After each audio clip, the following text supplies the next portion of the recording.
Okay, today what we're looking at is a thing called the Pythagorean theorem. Okay, and it's been developed by a Greek mathematician named Pythagoras. And just like we developed a formula yesterday, he developed a formula centuries ago.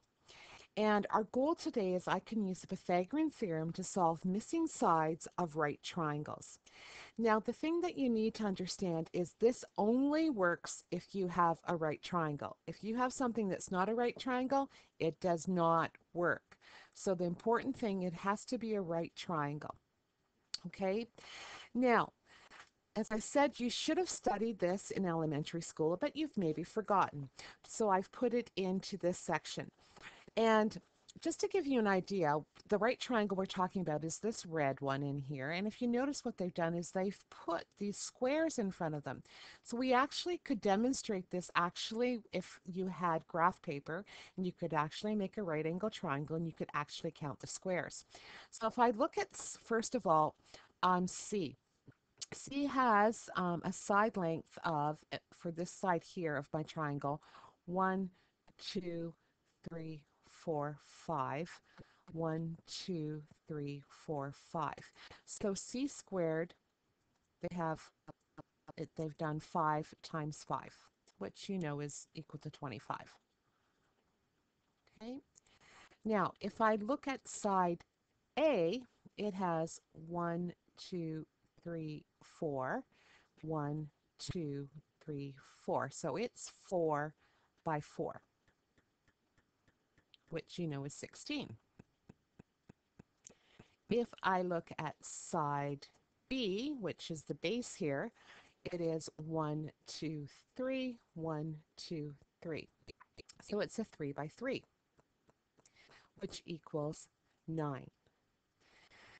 Now, what you should have remembered, hopefully, is there's something important about those numbers, 25, 16, and 9. And actually, what it happens is 25 actually equals 16 plus the 9. Okay, those are equal to each other. So what appears to have happened is they have found a relationship that if I take this, hold on, I'm going to switch colors. If I take the blue, 1, 2, 3, 4, 1, 2, 3, 4, and another 4, 1, 2, 3, 4. Yeah, you have to put up with it. 1, 2, 3, 4, and another 1, 2, 3, 4, 1, 2, 2, 3, 4, and another 1, 2, 3, 4. Yes, isn't this boring? 1, 2, 2, 3, 4. And then, so that took care of the A.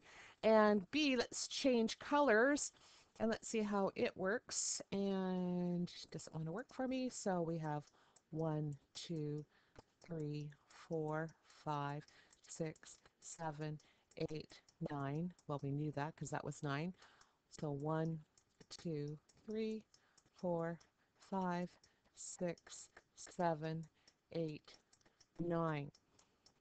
Okay, and so Pythagorean a long time ago found this out that if I took the hypotenuse, okay, so the hypotenuse is the side length directly across from the right angle, so that's the hypotenuse, that it was equal to the square of it was equal to the sum of the squares of the other two sides.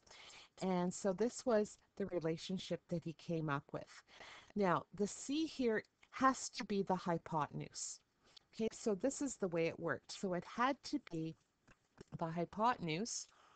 And as I said, for some reason, the pen just doesn't want to go where it's supposed to go.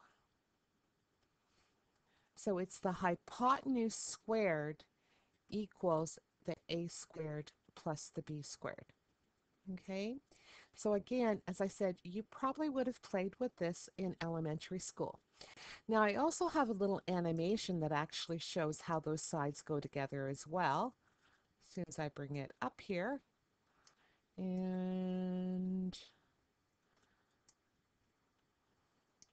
what I'm going to do is I'm going to make it come to the front. So you can see in this case what the right angle triangle is the blue triangle. Okay, so right now it's decomposing it. And you can see we have the blue, and what they've done is they've taken the green triangle, the green square, they've divided it so that it actually fits in, and then what happens is the red square then fits in the middle. Okay, and it always works that way. Okay, so I'm just going to make that disappear because we don't need to see that a million times. Okay, so what we're expected to do is a couple different things. So the steps when we're solving triangles, right triangles, using Pythagorean theorem. The first step is finding the work that's behind here. And there we go. Sorry, it wanted to disappear. So the first thing is I want to label the hypotenuse because that's important because the other two sides are related to the hypotenuse. I need to write down the formula, then enter the values into my formula and solve. And the other thing I have is do not forget units. Okay, so if it's meters or whatever. If there are no units, then you put units down, just the word units. Okay, so the first one says solve for the indicated side. So the first thing I need to do is I need to label my hypotenuse. Okay, so that's the first thing I need to do. So my hypotenuse, so that I know, is I find the right angle and directly across is my hypotenuse. Okay, so that means that c squared, which is my 10, has to equal the a squared plus the b squared. So I've written down the formula. Now I put in my values. So remember the hypotenuse is c, so that's 10 squared equals x squared plus 3 squared. Now remember we're solving for x.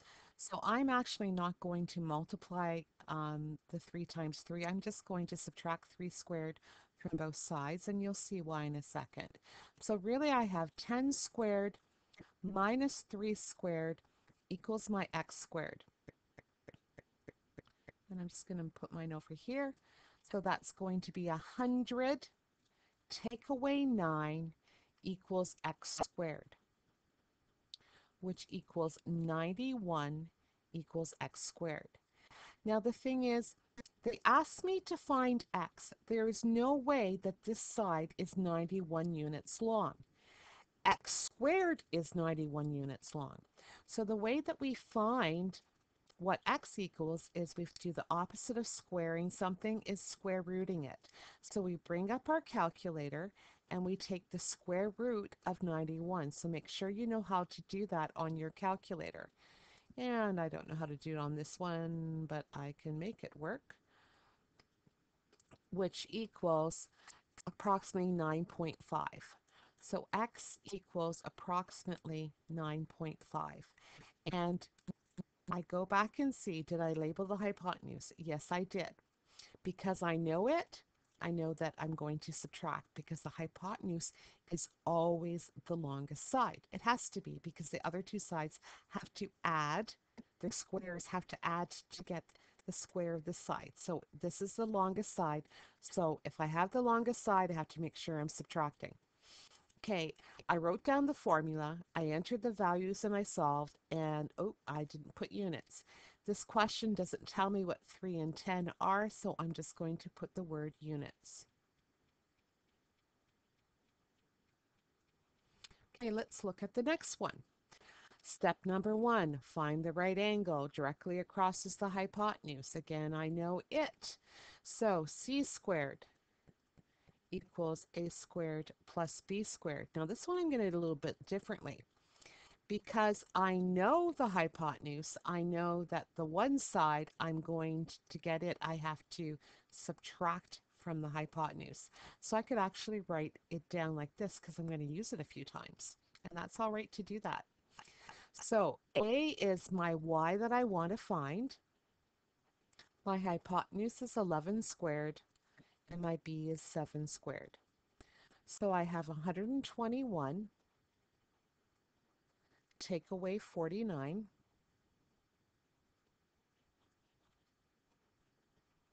And if you can't do that in your head, then you bring up your calculator. Don't waste a lot of time with some of these questions because that's not what we're after. Okay, so 72. And we know that that is not my side of y. That is y squared. So to find y, take the square root of 72. And 72 is not a perfect square. I know that as well. And we take the square root of it, and we end up with approximately 8.5. So make sure you know how to get that from your calculator, 8.5. And again, the question doesn't have if it's centimeters, so I'm going to put units again. One more question. Okay, again, I find the right angle. Directly across is my hypotenuse. Okay, I write down my formula. I don't know the hypotenuse this time, so I'm going to keep it in this form. So m squared, because that's the hypotenuse, equals 8 squared plus 5 squared, which is 64 plus 25. I add those two together and I get 89. And remember, that's way too big. I have to take the square root of it. And you, unless it's a perfect square, we wouldn't expect you to be able to do that in your head. So I want to take the square root of it. And so we end up with approximately 9.4. And again, it's units. So as I said, this is a review of the Pythagorean theorem. You've used it in grade 7 and 8. We're using it again now. And actually in the next unit when we're working with shapes for perimeter and area and surface area and volume, this Pythagorean theorem comes in handy. Okay, so this is the last time that probably someone will show it to you in high school because it'll just be thought that you know how to do it. So make sure you do the questions.